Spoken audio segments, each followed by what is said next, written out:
Assalamualaikum warahmatullahi wabarakatuh. Kembali lagi bersama saya Nurse Aitri. Halo teman-teman, gimana kabarnya? Semoga sehat selalu dan dalam perlindungan Allah Subhanahu wa Ta'ala.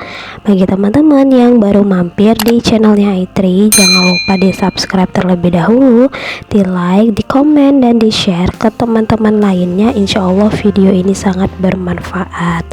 Dan jangan lupa juga tanda loncengnya diaktifkan, jadi nanti kalau ada video-video terbaru dari Aitri akan muncul notifikasi di handphone kalian. Bagi teman-teman yang ingin silaturahim ke media sosial Aitri, boleh langsung aja di follow ya di IG @aitrimilanda. Ini adalah akun Instagram pribadi Aitri. Dan bagi teman-teman yang ingin mengikuti bimbingan belajar khususnya untuk profesi nurse dan D3 keperawatan yang langsung dibimbing oleh saya, teman-teman bisa langsung follow aja di IG @generasi.kompeten atau nomor di bawah ini. Bagi teman-teman yang mungkin gak mau ribet ngurusin STR atau yang mau buat baru, naik level, perpanjangan, atau punya masalah di seputaran STR, masalah di STR, teman-teman bisa langsung follow di @uruskan aja atau nomor di bawah ini. Dan bagi teman-teman yang ingin mendapatkan informasi terkait seminar, workshop atau lowongan kerja di dunia keperawatan, teman-teman bisa langsung aja follow di @updatnurse ya. Jadi teman-teman boleh share atau mungkin mendapatkan informasi di sini. Teman-teman yang ingin share bisa langsung aja DM ke IG @updatnurse. Oke teman-teman, sebelum kita masuk ke pembahasan soal, jadi teman-teman bisa ya melihat video-video lainnya di channel YouTube-nya Nurse Aitri. Teman-teman di channel YouTube ini itu ada beberapa pembahasan soal-soal lainnya dan materi-materi untuk ujian kompetensi. Nah, jadi teman-teman bisa langsung aja ya cek di video lainnya. Oke, kita masuk. Kali ini kita mau bahas terkait dengan soal keperawatan gawat darurat, dimana untuk pembahasan soal-soal kali ini adalah soal-soal yang sering muncul di ujian kompetensi setiap periodenya. Oke, nah jadi di sini ini adalah terkait berapa luas luka bakar. Oh, berarti ini adalah soal terkait dengan hitung-menghitung. Jadi salah satu trik untuk cepat menjawab biar nggak kehabisan waktu, teman-teman, untuk soal hitung-hitungan berarti kita harus langsung menghitung, tidak perlu lagi untuk membaca seorang laki-lakinya berusia 35 tahun. Nah, itu kita tidak perlu membaca lagi. Artinya teman-teman langsung menghitung ke mana yang mau kita hitung gitu, atau bisa langsung masukkan aja ke rumusnya. Nah, ini adalah rule of 9, dimana rule of 9 ini adalah yang sering keluar gitu ya. Di sini itu adalah seluruh tangan kanan. Oke, seluruh tangan kanan. Perhatikan seluruh tangan atau seluruh tangan kanan. Nah, kebetulan di sini adalah seluruh tangan kanan. Berarti kalau tangan kanan itu dia nilainya adalah 9. Nah, kemudian dada ya, dada itu dia nilainya 9, kemudian itu perut nilainya 9. Jadi dada dan perut ya, dada dan perut itu adalah di bagian depan. Oke, bagian depan itu nilainya 18. Mungkin nanti kita ada pembahasan materi terkait dengan rule of 9 gitu ya, yang biar lebih detailnya lagi. Oke, berarti ini ada 999 ya. 9 kali 3 itu adalah 27. Mungkin itu aja untuk pembahasan di soal yang nomor 1.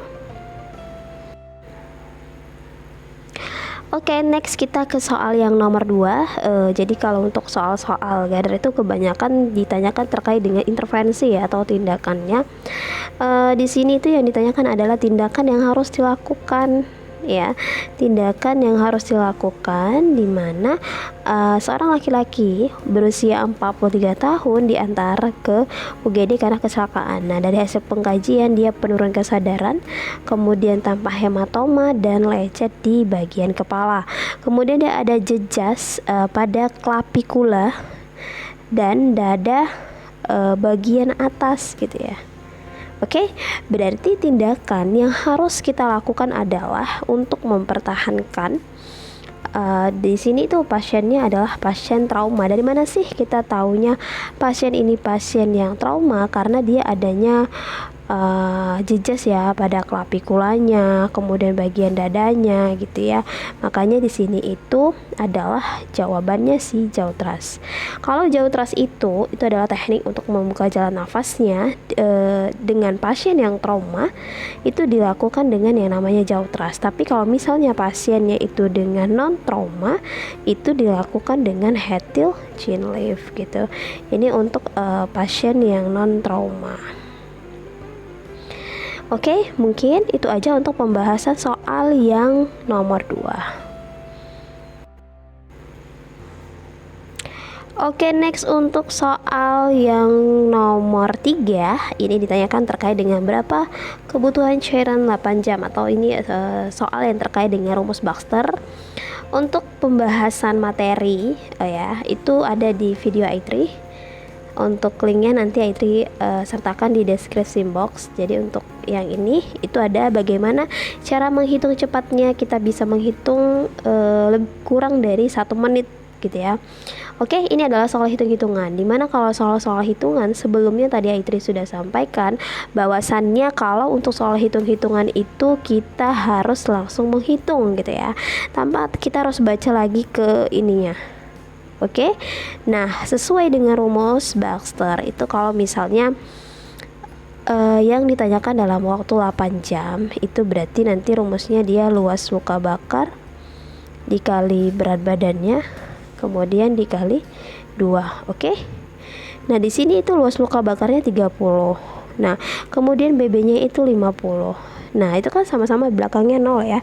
30 itu belakangnya 0, 50 itu belakangnya 0. Berarti kita langsung abaikan aja dulu yang 0-nya. Kita simpan dulu, nanti kita tambahkan setelah hasilnya sudah final gitu. Berarti kita cukup menghitung hanya yang di bagian depannya aja. Kita kalikan, berarti 5 dikali 3. Oke, 5 dikali 3 itu 15. 15 dikali 2 itu sama dengan 30. Oke, 30 berarti lihatlah di bagian option itu yang depannya 30, berarti yang bagian D. Oke, kita bisa ngerjakan ya kurang dari 1 menit untuk mengerjakan latihan soal dengan hitung-hitungan. Dan ini adalah soal yang sering muncul di ujian kompetensi. Mungkin itu aja untuk pembahasan soal yang nomor 3. Oke, next untuk soal yang nomor 4. Jadi untuk soal yang nomor 4 ini ditanyakan terkait dengan tindakan yang tepat yang dilakukan gitu ya. Nah, di sini dia karena jatuh di kamar mandi dan tidak sadarkan diri, dari hasil pengkajian terdengar suara nafasnya ternyata snoring. Oke. Nah, jadi kalau dia suara nafasnya snoring, untuk membebaskan jalan nafasnya ya, untuk mempertahankan jalan nafasnya, snoring itu berarti suara nafas yang seperti mengorok ya. Mengorok, kenapa sih suara nafas seperti mengorok itu disebabkan karena pangkal lidahnya itu jatuh ke belakang, dan itu biasanya terjadi pada orang yang dia penurun kesadaran. Nah, kalau misalnya suara nafasnya dengan snoring, itu kita lakukan yang namanya pemasangan OPA atau oropharyngeal airway. Nah, dimana kalau misalnya nanti ada juga tuh suara nafas dengan gargling. Kalau gargling berarti dia suara nafasnya seperti berkumur-kumur. Nah, kalau misalnya gargling untuk membersihkan jalan nafasnya dengan teknik miringkan atau di lock roll, kemudian dipinjat swab dan di suction. Nah, berhubung untuk di kasus ini dia itu yang ditanyakan dengan adalah snoring dengan suara nafas seperti mengorok, makanya dia adalah yang bagian C, pasang OPA. Mungkin itu aja untuk pembahasan soal yang keempat. Oke, untuk soal yang nomor 5, ini untuk soal yang terakhir. Yang ditanyakan adalah tindakan selanjutnya. Oke, tindakan selanjutnya dalam kondisi tidak sadarkan diri, kemudian hasil pengkajian nadi karotisnya ternyata tidak teraba. nadinya berarti tidak ada.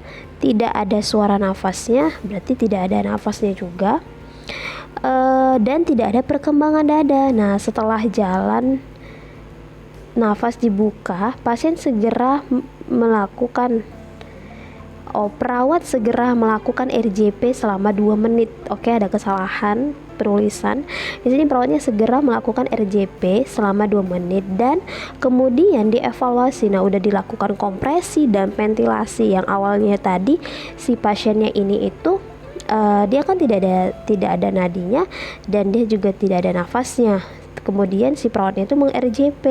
Oh, ternyata setelah udah di RJP, dievaluasi, yang dilakukan adalah nadinya ada gitu. Nah, tapi nafasnya tidak ada. Apa sih tindakan kita, katanya yang selanjutnya? Karena nadinya tadi sudah ada tapi nafasnya tidak ada, berarti cukup pemberian yang namanya itu adalah berikan bantuan nafas. Oke? Atau itu biasa disebut dengan ventilasi ya. Ventilasi 10 kali per menit. Nah, jadi kalau misalnya nadinya tidak ada, nafasnya tidak ada, itu dilakukan yang namanya kompresi atau RJP atau CPR atau BHD gitu ya.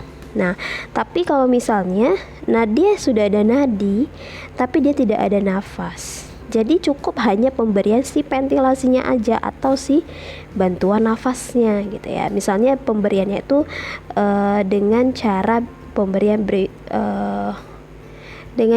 pemberian mouth to mouth atau pemberian dengan BVM gitu. Kemudian kalau misalnya ternyata dia sudah ada nadi tapi dia juga udah ada nafas misalnya, itu nanti dia pemberiannya dengan ya, kalau misalnya dia sudah ada nadi, nafasnya misalnya positif, berarti nanti dia pemberian dengan recovery position atau dengan pemberian posisi mantap. Jadi ini juga adalah soal terkait dengan BHD yang sering keluar di ujian kompetensi. Jadi teman-teman harus bisa gitu ya.